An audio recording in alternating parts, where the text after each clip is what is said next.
O Governo investe até 400 milhões para evitar novo apagão. O Ministro da Energia garante medidas com impacto mínimo na fatura da eletricidade. Homem mata a tiro 4 pessoas num arranha-céus de escritórios no centro de Nova Iorque. Atirador acabou por pôr fim à própria vida. Starmer e Trump discutem a situação humanitária em Gaza. O presidente dos Estados Unidos da América diz que Netanyahu tem de certificar que a comida chega aos palestinianos.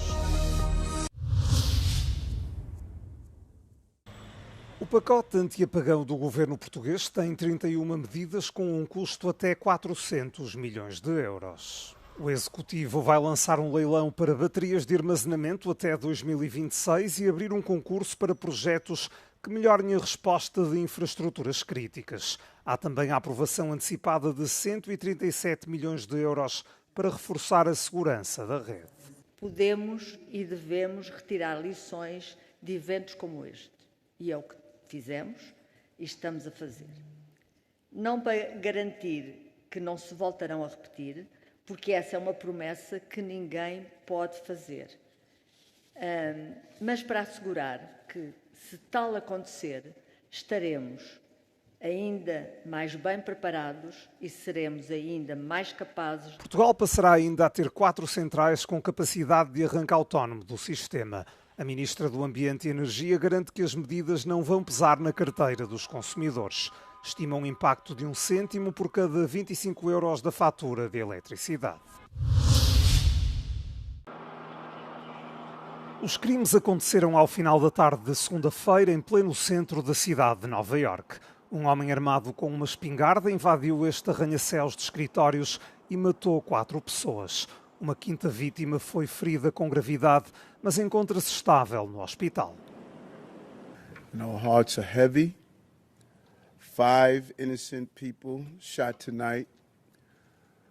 We lost 4 souls to another senseless act of gun violence, including a member of the New York City Police Department, Officer Islam. O atirador, de 27 anos, com perturbações mentais, pôs fim à própria vida. No bolso guardava um bilhete com queixas contra a Liga de Futebol Norte-Americano, sediada no edifício onde ocorreram os crimes. O homem terá praticado a modalidade e sofreria de uma doença ligada a um traumatismo craniano. O presidente dos Estados Unidos, Donald Trump, recebeu o primeiro-ministro do Reino Unido, Keir Starmer, no seu campo de golfe Turnberry, na Escócia, na segunda-feira, onde os dois líderes discutiram o agravamento da crise alimentar em Gaza, a guerra da Rússia na Ucrânia e as taxas alfandegárias.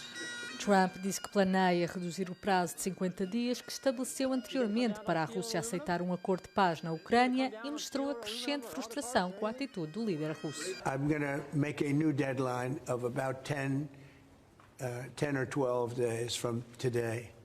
There's no reason in waiting. There's no reason in waiting. It's 50 days. I want to be generous, but we just don't see any progress being made. Starmer e Trump também apelaram a Israel para que facilite imediatamente a entrada de mais ajuda alimentar em Gaza, uma vez que a fome está a aumentar para os palestinianos.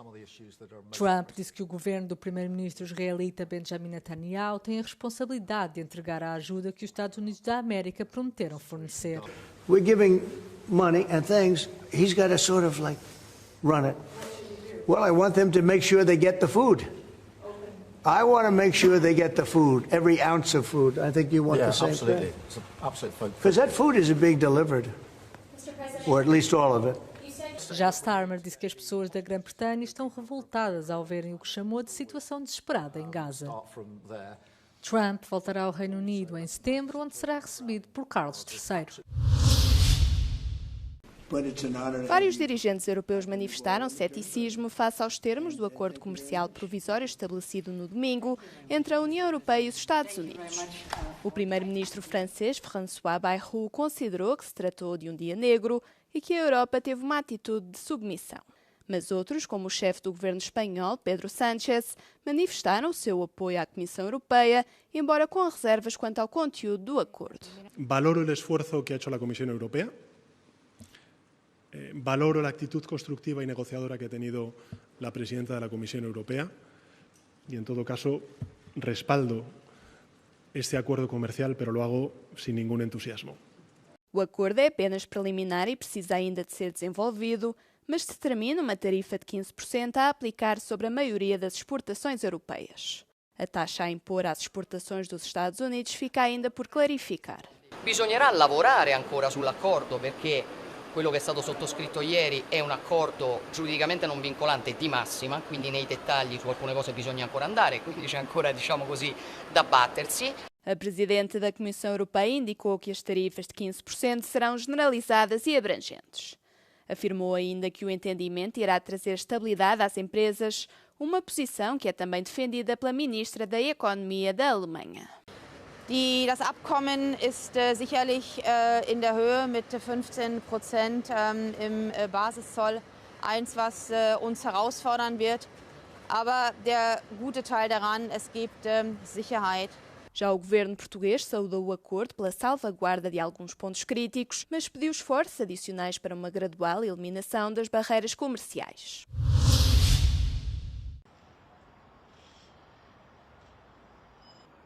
A administração Trump vai tributar os produtos europeus que cheguem aos Estados Unidos em 15% a partir de 1 de agosto. Mas os produtos norte-americanos poderão entrar livremente na Europa. É o que resulta do acordo comercial entre as partes. Bruxelas engole em seco, enaltece um mal menor e o fim da incerteza. Washington tinha ameaçado com tarifas de 30% se não houvesse entendimento. This is clearly the best deal we could get under very difficult circumstances.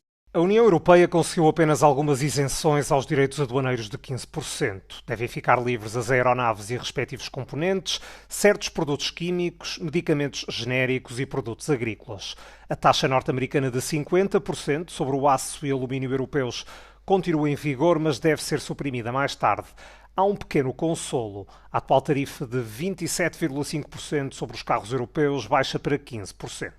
The EU really haven't gotten much of anything. The only thing they've gotten is a lower tariffs on cars. That is more or less it.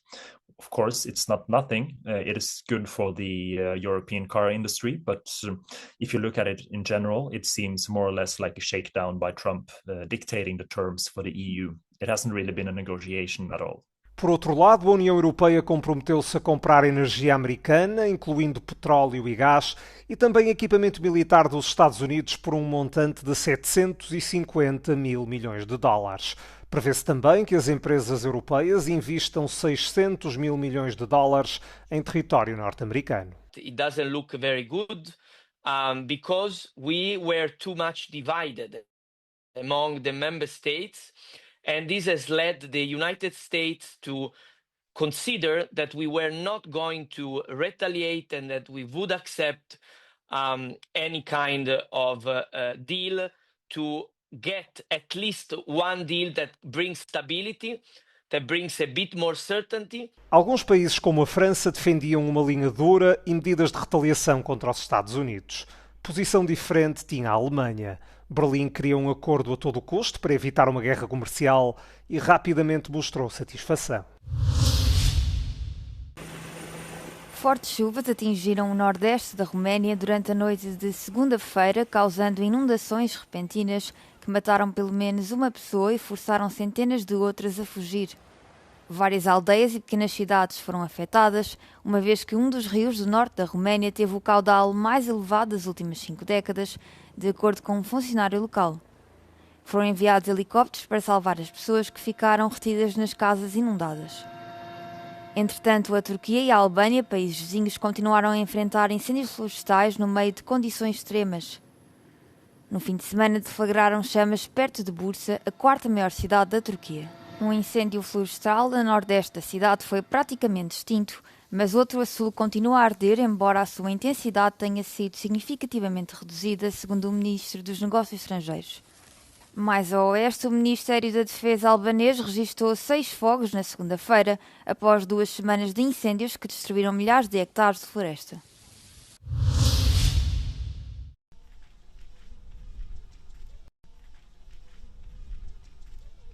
A fome atinge dramaticamente a África e o Médio Oriente. De acordo com o inquérito sobre o estado da segurança alimentar e da nutrição no mundo, chamado-se relatório SOFI 2025, as tensões comerciais, os conflitos e as alterações climáticas são as principais causas da inflação alimentar mundial. Still, the situation is quite alarming, especially in Africa and especially in the Middle East. I would say those are the two areas where we are seeing the numbers continue to increase. So it's a mixture between the conflicts, I would say some of the disruption or shocks because of economic or trade tensions and also the climate shocks. So the three are the three main drivers. A proporção da população que enfrenta a fome em África ultrapassou os 20% em 2024, afetando 307 milhões de pessoas, enquanto na Ásia Ocidental estima-se que 12,7% da população, ou seja, mais de 39 milhões de pessoas, tenham sofrido fome em 2024. As condições de vida cada vez mais difíceis dos pequenos agricultores e das populações rurais nos países em desenvolvimento são catalisadores dos fluxos de migração económica.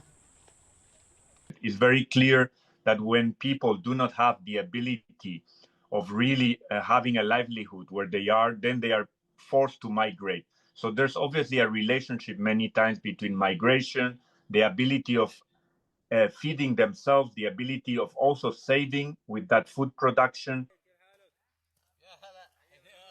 Os pequenos agricultores que cultivam em menos de 2 hectares de terra, produzem 1/3 dos alimentos do mundo e até 70% dos alimentos em África. São essenciais para o abastecimento e a segurança alimentar nos seus países. No entanto, vivem na pobreza e na fome. 80% das pessoas mais pobres do mundo vivem nas zonas rurais dos países em desenvolvimento.